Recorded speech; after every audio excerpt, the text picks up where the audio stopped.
اور جب وہ واپس گئی تب اس نے دروازہ کھولا تھا، لیکن لاؤنج کے درمیان میں ساوی کو اشر کے ساتھ دیکھ کے وہیں رک گیا تھا اور خود پہ بہت مشکل سے ضبط کیا تھا، کیونکہ وہ نہیں چاہتا تھا کہ ساوی رات کے اس پہر اشر کے ساتھ ہو۔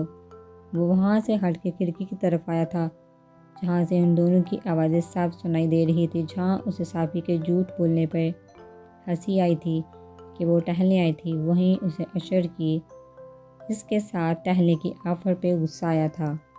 اس کا کوئی بندوبست کرنا پڑے گا، زیادہ ہی میری چڑیا میں انٹرسٹ لے رہا ہے، وہ بڑبڑاتے ہوئے خود سے بولا۔ پھر جب ساوی واپسی کے لیے پلٹ گئی تب وہ بھی سکون کا سانس لیتا واپس بیڈ پہ آیا تھا اور اپنی چڑیا کے بارے میں سوچتے سوچتے کب اس کی آنکھ لگی اسے پتہ ہی نہیں تھا۔ اگلی صبح وہ جلدی اٹھ گئی تھی کیونکہ آج اس کی امپورٹنٹ اسائنمنٹ تھی۔ وہ فریش ہو کے نیچے پہنچی تو تقریباً سبھی ڈائننگ ٹیبل پر پہنچ چکے تھے۔ وہ ہمیشہ کی طرح پروقار لگ رہی تھی، سر پہ حجاب پہنے، گہری بڑی بڑی کالی آنکھیں جن میں کاجل کی ہلکی سی لکیر سجی تھی جو اس کی آنکھوں کو اور خوبصورت بنا رہی تھی، چھوٹی سی ناک اور ٹیکے نین نقش سمیت وہ ایسی لڑکی تھی جس میں دیکھنے والوں کو اٹریکشن فیل ہوتی تھی۔ درید وہاں موجود نہیں تھا۔ وہ بھی سب کو سلام کر کے بیٹھ گئی اور جلدی جلدی ناشتہ کرنے لگی۔ آرام سے کھانا بیٹا، کس بات کی جلدی ہے؟ نادیہ بیگم ڈانٹتے ہوئے بولی۔ ماما آج جلدی جانا ہے، ایک بہت ضروری اسائنمنٹ جمع کروانی ہے، وہ ہنوز جلدی جلدی کھاتے ہوئے بولی۔ بیٹا آج تو نہ جاتی، ہم تم سے ملنے آئے اور تم یونیورسٹی جا رہی ہو، حنا بیگم حقیر سے بولی۔ میں جلدی آ جاؤں گی، اگر ضروری نہ ہوتا تو نہیں جاتی، وہ ان کی طرف دیکھتے ہوئے بولی۔ پر بیٹا ڈرائیور تو چھٹی پہ ہے، جاؤ گی کس کے ساتھ؟ نادیہ بیگم نے پوچھا۔ او نو، آج ہی چھٹی کرنی تھی ڈرائیور کو بھی، وہ پریشانی سے بولی۔ کوئی بات نہیں، میں چھوڑ آتا ہوں، اشر نے آفر کی۔ میں آفس جا رہا ہوں، ساوی اپنا بیگ لے لو، میں تمہیں ڈراپ کر دوں گا۔ وہ بھی اشر کو ہاں میں جواب دیتی اس سے پہلے ہی درید اس کی بات کاٹتے ہوئے بولا، جو ابھی وہاں آیا تھا۔ بلیک کلر کا پینٹ کوٹ، وائٹ شرٹ اور بلیک ہی شیڈ والی ٹائی لگائی ہوئی تھی، بالوں کو جل لگا کے سیٹ کیا گیا تھا۔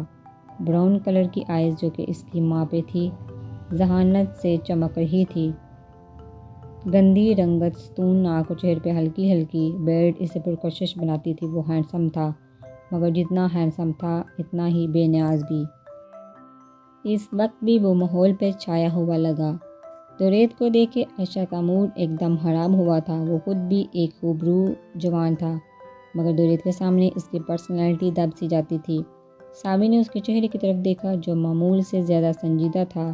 انہیں کیا ہوا، دل میں سوچا۔ مگر بیٹا تم نے ابھی ناشتہ بھی نہیں کیا اور تمہاری طبیعت بھی ٹھیک نہیں، نادیہ بیگم پریشانی سے بولی۔ میں ٹھیک ہوں چچی جان، آپ میری فکر مت کریں اور ناشتہ میں آفس میں ہی کر لوں گا، وہ انہیں مطمئن کرتا ہوا بولا۔ ٹھیک ہے، دھیان رکھنا اپنا اور خیر سے جاؤ، مجھ سے تاکید کرتی ہوئی بولی۔ اللہ حافظ، دونوں سلام کرتے ہوئے باہر نکل گئے اور اشر ناگواری سے یہ سب دیکھ رہا تھا۔ اسے بالکل پسند نہیں آیا تھا یوں درید کا خدا کر ساوی کو لے جانے کی بات کرنا۔ جلدی ہی ماما سے بات کرنی پڑے گی، ساوی تو صرف میری ہے، اسے تمہارا تو نہیں ہونے دوں گا۔ درید فرحاد احمد، وہ دل میں ہنستا ہوا بولا، جیسے یہ تو بہت آسان تھا نا۔ آج گاڑی میں بالکل خاموشی تھی جو کہ خلاف معمول تھی، جسے وہ دونوں باتیں کرتے ہوئے جاتے تھے۔ اس کے برعکس آج دونوں خاموش تھے۔ درید کا یہ رویہ اسے الجھا رہا تھا۔ واپسی پہ بھی میں ہی لینے آؤں گا، بالآخر خاموشی ٹوٹی تھی۔ جی، وہ دھیمے سے بولی۔ طبیعت ٹھیک ہے؟ وہ فکر مندی سے نرم لہجے میں پوچھ رہا تھا۔ میری طبیعت تو ٹھیک ہے، مگر آپ کو کیا ہوا ہے؟ سوال کے بدلے سوال ہوا۔ مجھے کیا ہونا ہے، تمہارے سامنے تو ہوں بالکل ٹھیک، وہ لاپرواہی سے بولا۔ نہیں، آپ روز جیسے تو نہیں ہیں، آج اتنے سنجیدہ، اور ڈائننگ ٹیبل پہ بھی آپ نے عجیب بہیو کیا، میں اشر بھائی کے ساتھ آ جاتی، اب ویسے بھی ٹھیک نہیں تھے، وہ حیرانگی سے بول رہی تھی۔ کیوں آ جاتی تم اس کے ساتھ؟ تم صرف میرے ساتھ آؤ گی، میرے ساتھ جاؤ گی، کسی اور کو کوئی حق نہیں، سمجھی تم، اور آئندہ احتیاط کرنا، مجھے نہیں پسند تمہارا اس کے ساتھ ہنسنا بولنا، وہ شدت پسندی سے بول رہا تھا اور وہ حیرت سے گنگ بیٹھی تھی۔ کیا ہو گیا ہے آپ کو؟ میرے کزن ہیں اور بھائی بھی، وہ حیرت بڑے لہجے میں بولی۔ واٹ ایور، وہ جو بھی ہے، جو میں نے کہا ہے بس اس بات کا دھیان رکھنا، اور موڈ ٹھیک کرو اپنا۔ واپسی پہ لنچ باہر کرواؤں گا اور اس کے بعد شاپنگ بھی کریں گے، ٹھیک ہے؟ وہ اس سے پوچھ رہا تھا۔ ٹھیک ہے، مگر صرف لنچ، شاپنگ کی ضرورت نہیں، میرے پاس سب کچھ تو ہے۔ وہ شاپنگ سے منع کرتی بولی۔ ٹھیک ہے، جیسے میری چڑیا کی مرضی۔ وہ لاڈ سے بولا۔ پتہ تھا اس کی چڑیا کہنے پہ وہ ہمیشہ کی طرح کھلکھلا کے ہنسے گی، اور ہوا بھی یہی، وہ کھلکھلا کے ہنسی تھی۔ وہ میں چڑیا ہوں وہ پوچھ رہی تھی۔ میں چڑیا ہوں وہ پوچھ رہی تھی، ہاں میری یعنی درید فریاد احمد کی چڑیا، وہ مانیزی سے بولا، اور وہ اپنا سرخ چہرہ کھڑکی طرف موڑ گئی کہ وہ نہیں چاہتی تھی کہ ابھی درید کو اس کے دل کے راز کی بھنک بھی پڑے۔ کیا پتہ اس کے دل میں ساوی کے لیے کچھ تھا یا وہ صرف اس سے اپنی دوست سمجھتا تھا۔ دونوں ایک دوسرے کے دل کے جذبات سے انجان تھے۔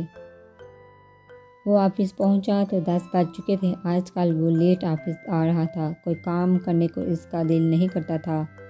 ہر وقت اس کے بارے میں سوچتا رہتا تھا کہ وہ کہاں ہوگی، ٹھیک بھی ہوگی یا نہیں۔ وہ تو باہر کی دنیا کے بارے میں جانتی بھی نہیں تھی کہ کیسے کیسے حیوان باہر منہ کھولے بیٹھے رہتے ہیں کہ کب کوئی شکار ہاتھ لگے۔ جب کبھی ایسی سوچیں اس کے ذہن میں آتی وہ کام سا جاتا اور شدت سے بس اس کے لیے دعائیں مانگتا کہ وہ جہاں کہیں بھی ہو ٹھیک ہو، اس کو ایک ہلکی سی آنچ بھی نہ آئے۔ جب پچھتاوے حد سے بڑھ جاتے تو خدا سے اپنی موت کی دعا مانگتا، اپنے لیے سزا مانگتا، یہ بھول جاتا کہ یہ سزا ہی تو تھی کہ وہ اس سے دور تھی۔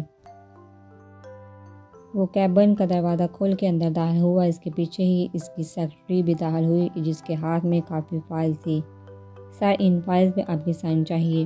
وہ جب اپنی کرسی پہ بیٹھ گیا تو سیکرٹری فائل کو ٹیبل پہ رکھتا ہوا بولا، ٹھیک ہے میں کر دیتا ہوں، تب تک اس ہفتے کی ساری رپورٹ لے کے آؤ۔